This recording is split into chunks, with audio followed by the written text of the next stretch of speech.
7, 6, 11, 5, 9 and 20 miles today, 4, 11, 17, 32 the day before. Boost, boost, boost, boost, moving up and down again. There's no discharge in the war. Don't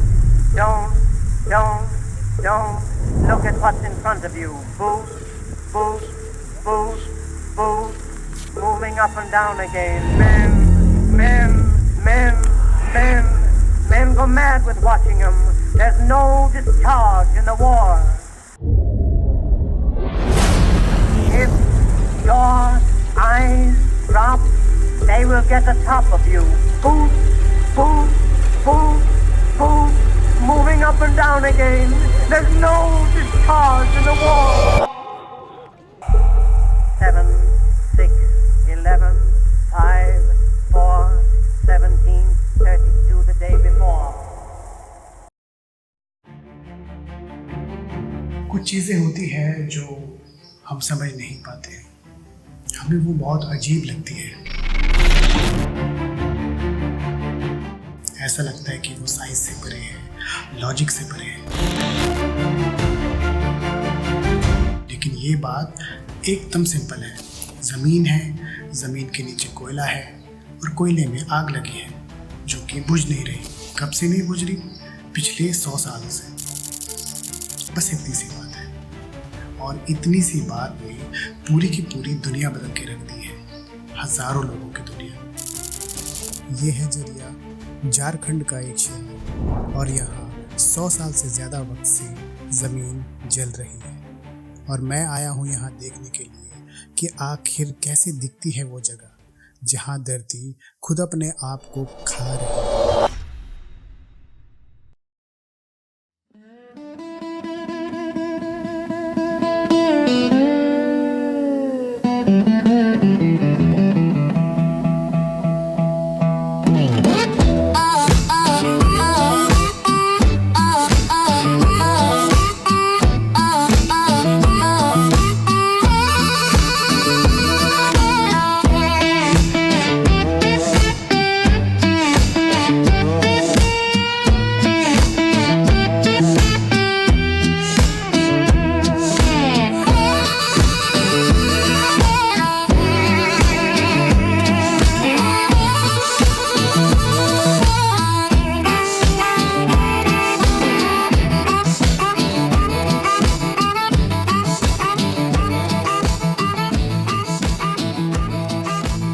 स्वागत है आपका जरिया धनबाद में।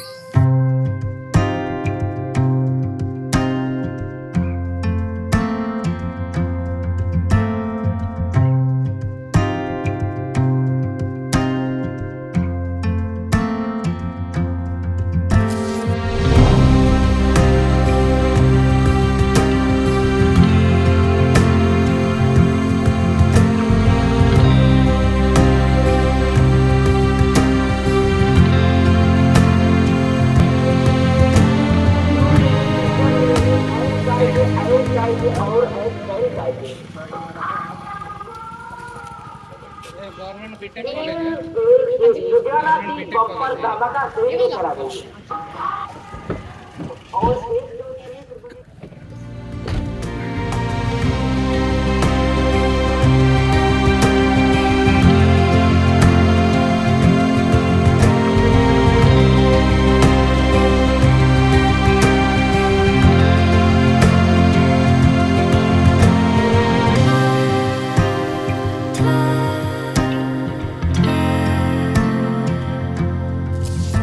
मैं इस वक्त झारखंड के धनबाद शहर में आया हूँ, और अभी मैं एक ऐसे हिल टॉप पे हूँ जहाँ से पूरे धनबाद का व्यू दिखता है। इसके बाद मैं एक ऐसी जगह पे जाने वाला हूँ जो मैं आपको दिखाऊंगा, आपको हैरान कर देगा। दुनिया में बहुत ही कम ऐसी जगहें हैं जहाँ पे रेयर फिनोमिनास देखे जा सकते हैं, उनमें से एक धनबाद में ही है। वहाँ पे धरती जल रही है, लिटरली जल रही है, वहाँ से आग निकल रहा है और धुआं निकलता है। धनबाद से जरिया की तरफ जाते हुए मैंने नोटिस किया कि कि गाड़ी के शीशे के बाहर देखते हुए जैसे जैसे मैं जरिया की तरफ जा रहा था, हरियाली कम होती जा रही थी और एक अजीब सी धुंध दिखने लगी।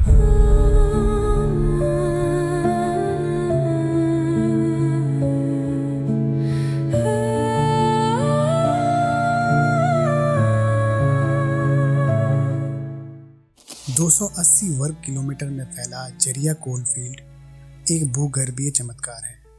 यहाँ की कोयले की परतें 25 करोड़ साल पुरानी हैं। ये उन जंगलों के अवशेष हैं जो किसी ज़माने में यहाँ हुआ करते थे।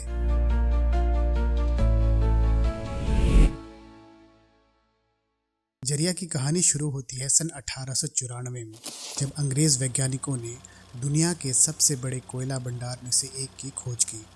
Jharia in Bihar is one of the oldest coal fields. ये इलाका भारत के सबसे बड़े कोल रिजर्व में से एक है। ब्रिटिश काल में यहाँ से कोयला निकालकर पूरे देश में भेजा जाने लगा, लेकिन सन 1916 में कुछ ऐसा हुआ जिसने सब बदल कर रख दिया। एक माइन में अचानक से आग लग गई। It was in 1916 that an underground fire was first reported in Jharia. Now there are records of 70 such fires which have defied human effort. Europe में तब पहला विश्व युद्ध चल रहा था। कोयले की बेहद ज़रूरत थी।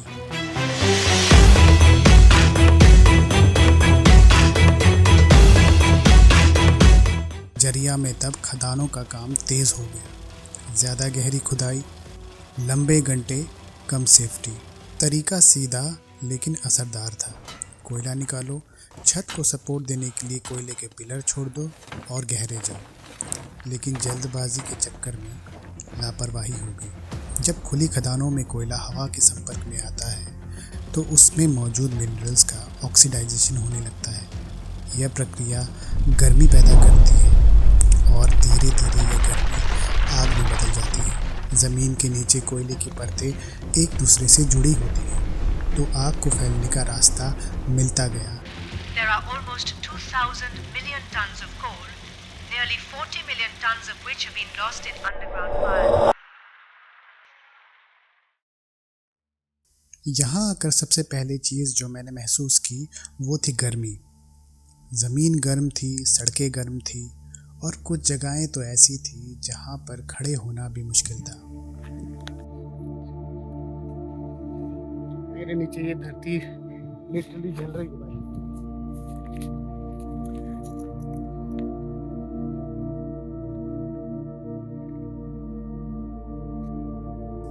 जगह जगह दरारें और दरारों से निकलता हुआ जहरीला धुआं इसे और भी बदतर बना रहा था।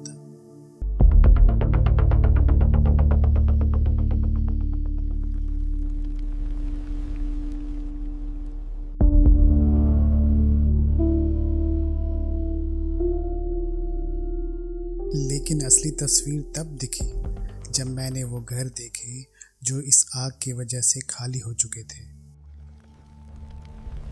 ज़मीन धंस रही है। कई जगह तो पूरे के पूरे घर ज़मीन में समा चुके हैं।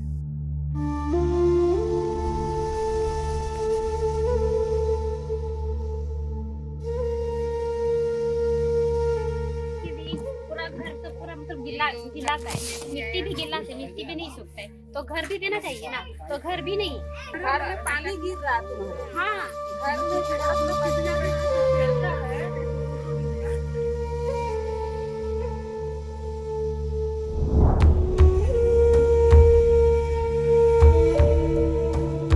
लोग जो यहाँ पीढ़ियों से रह रहे थे उन्हें अपना घर छोड़कर जाना पड़ा।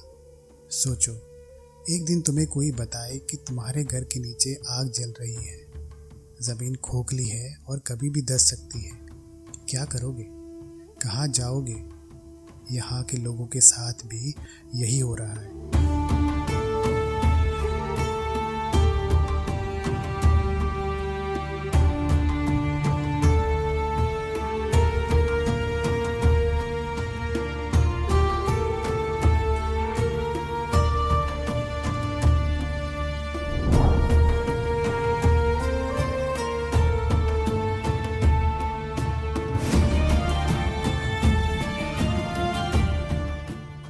आज इस इलाके में 70 से ज़्यादा एक्टिव फायर जोन है और लगभग 70 स्क्वायर किलोमीटर का एरिया अफेक्टेड है। हर साल यहाँ 10 लाख टन कोयला जलकर राख हो जाता है।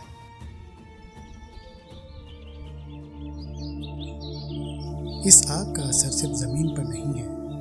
जो धुआं निकलता है उसमें कार्बन मोनोऑक्साइड, सल्फर डाइऑक्साइड जैसी जहरीली गैसेस होती हैं। यहाँ के लोग इसे रोज़ सांस में लेते हैं। सांस की बीमारियाँ, आँखों में जलन, स्किन प्रॉब्लम्स, ये यहाँ एक आम बात बन चुकी है और पर्यावरण भी इससे छूता नहीं। जो पेड़ पौधे थे वो जल चुके, जो पानी के स्रोत थे वो या सूख चुके हैं या प्रदूषित हो चुके हैं। एक अनुमान के मुताबिक हर साल करोड़ों का कोयला यूं ही जलकर बर्बाद हो जाता है। वो ऊर्जा जो देश के काम आ सकती थी वो अभी धुएं में उड़ रही है। अब सवाल ये है कि इसका सॉल्यूशन क्या है। सच बताऊं तो कोई आसान सॉल्यूशन नहीं। आग इतनी गहरी है और इतने बड़े एरिया में फैली है कि इसे बुझाना लगभग नामुमकिन है।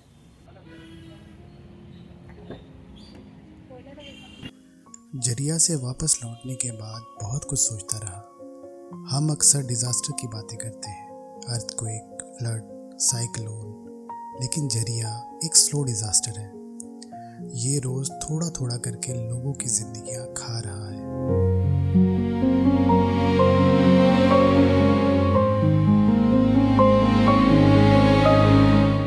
एक पूरी की पूरी सदी बीत गई लेकिन ये आग अभी भी नहीं बुझी। 3 पीढ़ियाँ इसी आग के साए में पैदा हुई और बड़ी हुई। 3.5 करोड़ टन कोयला राख हो चुका, हजारों घर धरती में समा चुके और लाखों फेफड़े धुएं से काले हो चुके। लेकिन देखिए, ध्यान से देखिए, इस आग ने इन लोगों से सब कुछ छीनने की कोशिश की। इनकी ज़मीन, इनकी सेहत, इनका भविष्य।